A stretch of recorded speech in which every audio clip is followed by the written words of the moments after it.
Rencontre ce mardi entre le président de la République et plusieurs responsables de plusieurs partis politiques. Le thème principal des discussions était la mise en place du Conseil électoral permanent. Les chefs de parti en ont également profité pour faire des propositions en ce qui a trait à la mise en place de cet organisme électoral.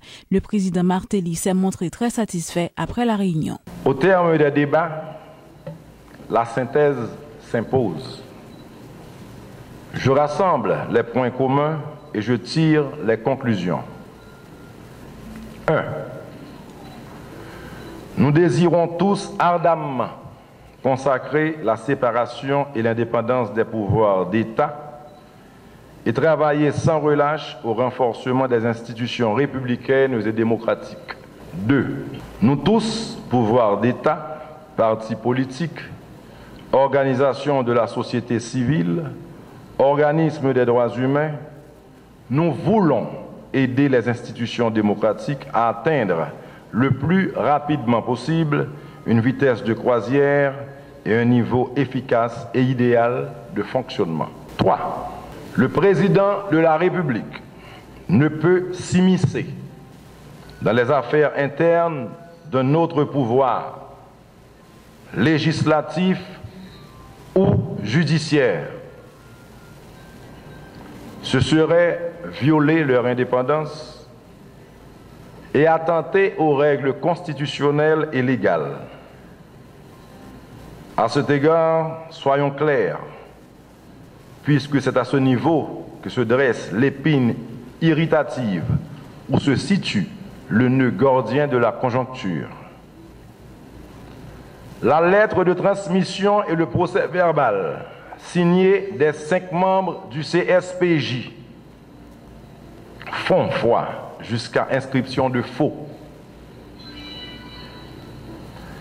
Ils apportent la confirmation irréfutable que les 3 représentants de ce pouvoir ont été choisis à la majorité requise.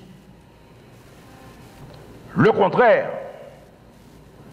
contraire aurait reçu une fin de non-recevoir de la part du chef de l'État, responsable de la bonne marche des institutions. Les élections constituent le passage obligé, la voie sacrée pour l'exercice et la consolidation de la démocratie et de l'État de droit.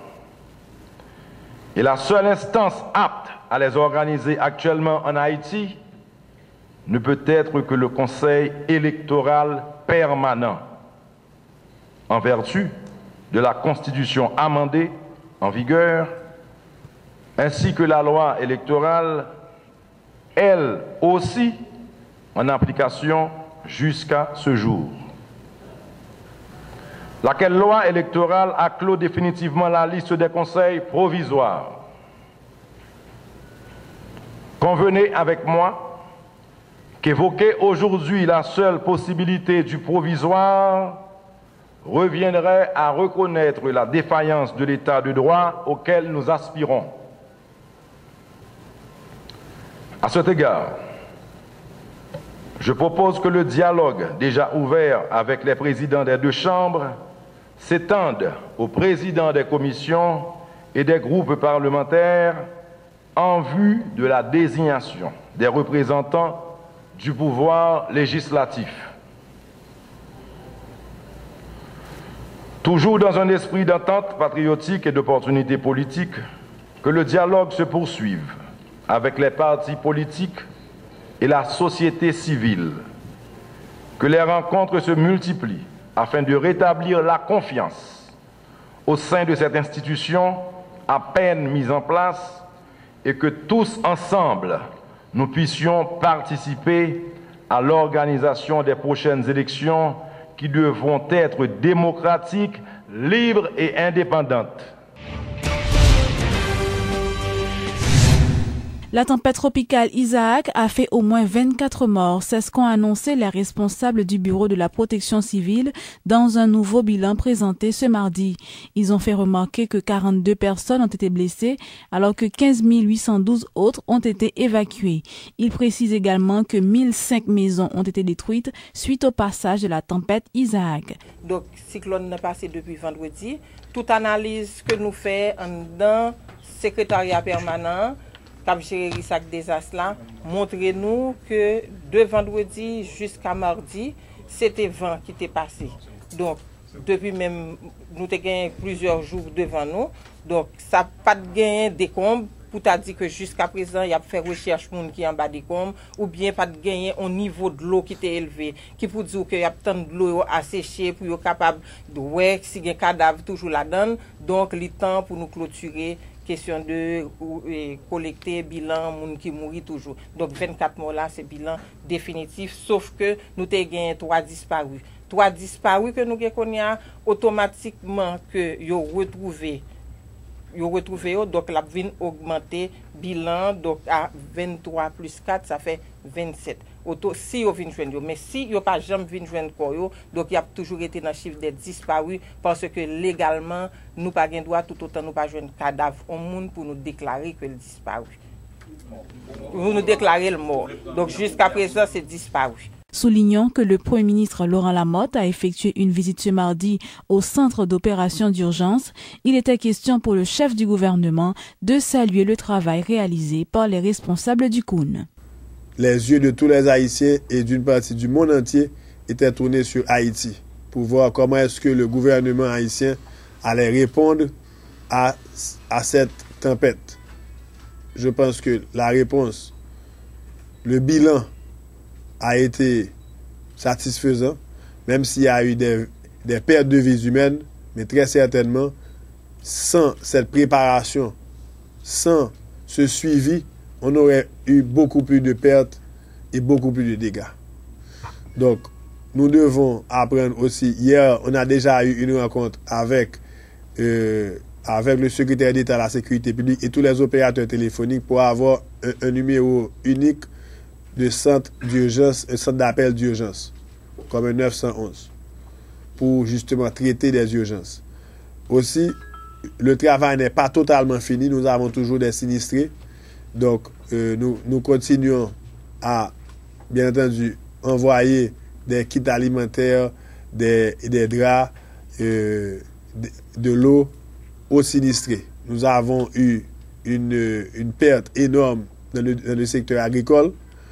Et très certainement, le gouvernement va s'asseoir pour donner une réplique, une réponse à ces pertes. Nos paysans sont très affectés. Donc, en tant que gouvernement responsable, nous allons prendre nos responsabilités pour venir en aide au secteur agricole.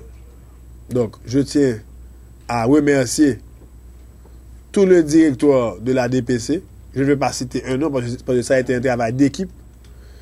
Ça a été un travail d'équipe et nous avons quand même montré au monde entier qu'avec nos maigres moyens, on a pu lever ce défi.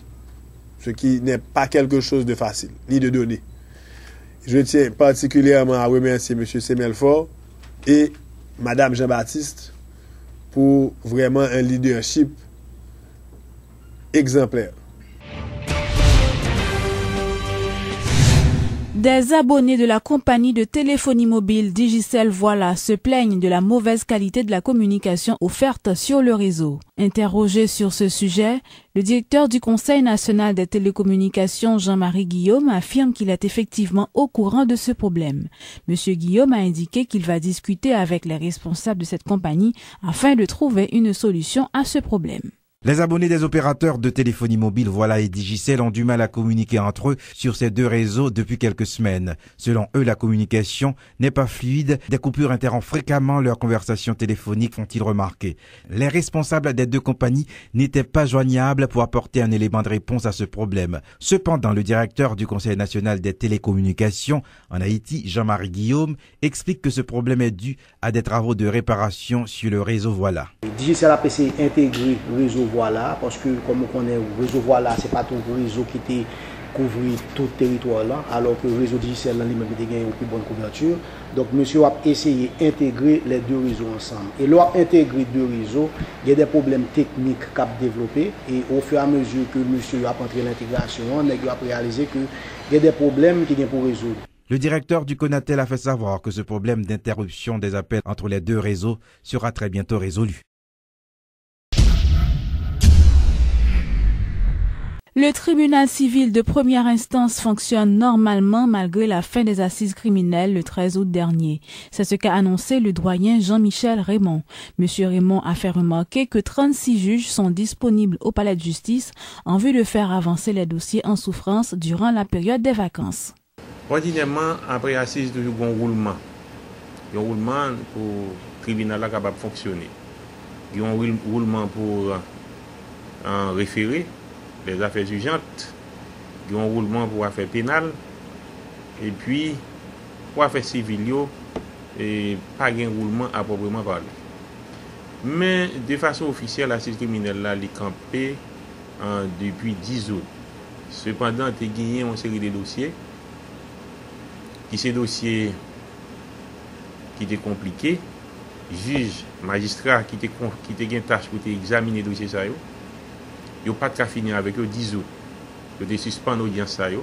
L'audience a suspendu, ils ont fini avec eux la semaine dernière. Mais tellement les magistrats ont une détermination pour le travail, on a constaté dans certaines salles qu'il y a quelques affaires criminelles qui continuent de tendre. Parce que le commissaire gouvernement dit qu'il y a un paquet de dossiers qu'il a besoin d'évacuer, eh bien, il y a une série de dossiers qui sont acheminés par des canards. Les juges viennent côté nous désirent. Ils commencent à attendre des dossiers criminels encore. C'est-à-dire, c'est pas une assise criminelle à proprement dite, mais sont assises ordinaires, tant que c'est des criminels pas avec assistance des jurys, mais criminels sans assistance des jurys. En un mot, par la justice a fonctionné. Il n'a pas fonctionné à plein rendement tant que l'année judiciaire, c'est une année qui fait couvert, mais malgré ces longues périodes vacances noyées, par la justice a fonctionné normalement. Le directeur du Fonds d'assistance économique et sociale FAES, Klaus Eberwein, a remis ce mardi les clés d'une quarantaine de maisons à des habitants de la commune de Zoranger. Selon M. Eberwein, la construction des maisons a été financée par la Banque interaméricaine de développement. C'est programme 400% président, qui a une cinquantaine de monde qui te recevoir clé déjà de président. Et ensuite, 350 ça que nous allons commencer à raison de 10 par jour. Et il est prévu que pour maintenance, c'est pas vraiment loi, mais c'est pour qu'il y ait maintenance ce village-là, pour on est pour qu'il y ait village-là avec tout accessoire que le gagne. Il est prévu une cotisation de 2000 gouttes par mois. Et bon, là, nous avons une discussion avec certains là qui fait qu'à dire que le président vous mettre une subvention pour les 6 mois. Nous allons envisager, nous allons regarder ça vraiment, nous allons parler ça au président. Et de toute façon, nous là, c'est EPPLS lui-même qui a un mandat au niveau institutionnel pour faire suivi. FAES même fait caillou, nous assurons que tout va bien fait, ensuite nous promettons. Le EPPLS lui-même va continuer à suivre. Et nous-mêmes ensuite, nous-mêmes c'est construit, nous allons construire, nous allons virer énergie nous sur le nord, côté président et demander nous construire à peu près entre 1500 et 2000 cailles dans la zone Caracol. Avant décembre, il faut commencer, il faut peut-être quelques cas qui sont finis avant décembre. C'est pas sûr, c'est objectif qu'on a essayé d'atteindre, mais nous allons commencer rapidement là. Terrain identifié déjà. Il n'y a pas de gens faire des villages sociaux avec tout standard ça. Qu'on a nous exiger, en fait c'est ça que fait un petit peu de temps est passé. Nous exiger tout standard internationaux, y compris l'eau courante, et nous exiger tout un bon ciblage de bénéficiaires. Parce que c'est ça qui est clé bagarre là, ou pas qu'à un monde qui pas dans besoin, on caille comme ça. Faut assurer que c'est le monde qui a besoin plus temps que celui qui veut des avantages sociaux comme ça.